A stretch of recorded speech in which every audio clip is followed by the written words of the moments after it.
میرے حسین کا خاص خیال رکھیے گا، خصوصاً راتوں کو خاص خیال رکھیے گا۔ آواز دی بنت رسول، اس کی کوئی خاص وجہ ہے؟ آواز دی ہاں یا علی، چونکہ میرے حسین کو رات میں اکثر پیاس لگتی ہے، میرا حسین راتوں کو اکثر پانی مانگتا ہے۔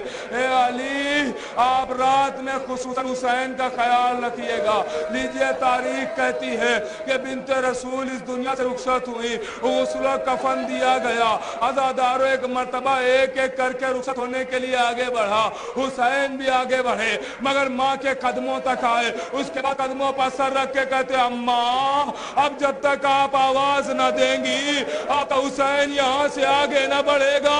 بندے کفن ٹوٹے، آجا میرے حسین آجا۔ لیجئے حسین سینے سے لگے، عزادارو تاریخ کہتی ہے رات کی تاریکی میں جنازہ اٹھا، شہزادی کو سپرد خاک کیا گیا۔ اس دن سے روزانہ کا دستور تھا علی کا کہ روزانہ علی نماز مغربین کے بعد قبر سیدہ پہ آتے تھے اور کافی دیر تک قرآن پڑھا کرتے تھے۔ عزادارو ایک شب ایسی آئی کہ علی قبر سیدہ اگر جملہ محسوس کریں گے تو گھر تک ہوتے ہوئے جائیں گے۔ ایک شب ایسی آئی کہ علی قبر سیدہ پہ پہنچے، اب جیسے ہی تلاوت قرآن شروع کی تھی کہ قبر سیدہ سے آواز آئی اے علی جلدی واپس گھر جائیے، اس لیے میرا حسین پانی مانگ رہا ہے۔ اے علی جاؤ میرے حسین کو پانی دے دو۔ میں کہوں گا یا فاطمہ، ارے یہ مدینہ ہے جہاں حسین کی پیاس کا اتنا خیال، اور یہ دیکھیے کربلا کا میدان، حسین کا سوکھا گلا، شیر کا